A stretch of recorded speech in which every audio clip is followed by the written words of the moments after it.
This is Kevin Mayo, your American correspondent for the Real Ale Craft Beer channel. And today we're going to drink some Anchor IPA. Anchor Steam Brewing out of San Francisco is really the original American craft beer brewery. There was virtually nothing left but American adjunct lagers when Fritz Maytag bought the brewery back in the 70s and saved it from going out of business and started brewing better and better beers. So they're really like the original guys and kind of invented everything we do. This is really their first true IPA. Their Liberty Ale is like a single hop IPA,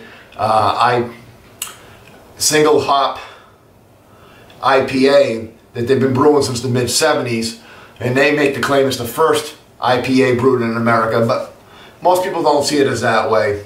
So again, this is their newest beer. We're going to go ahead and give it a crack and give it a try. We'll show you. Go ahead and give it a pour.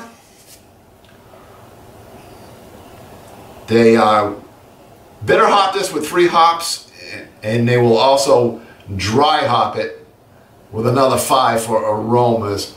And it's got a fairly simple malt bill. It's not a crazy malt bill. They got 3 different kinds of malts in it. It's a nice dark orange, very typical looking IPA. We got about a finger and a half, 2 finger, probably about a finger and a half of slightly tan head, tight white bubble, tight bubbles on it. I am getting a lot of aroma coming up, so why don't we dive into the aroma? Getting a real sweet, like papaya.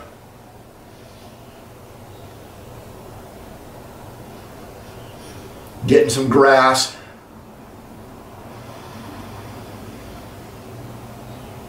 A little bit of pine.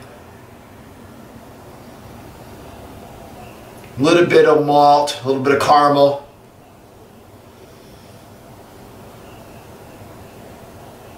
Oh, wow, just a burst of like juicy orange. Let's go ahead and give it a taste.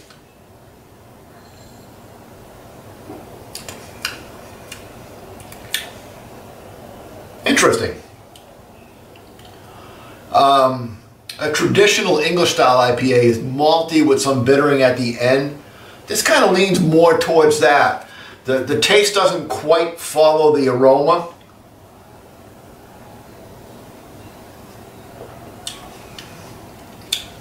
You get a little bit of malt up front.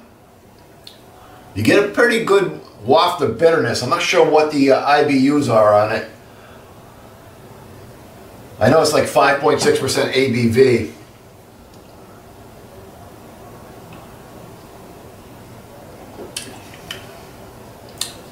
Yeah, so you get a little bit of caramel, a little bit of malt.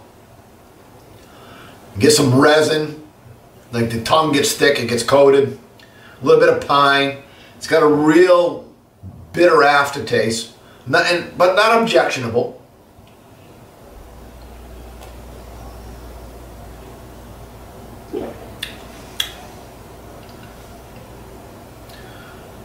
Little bit of that citrus in the middle, that orange that I picked up.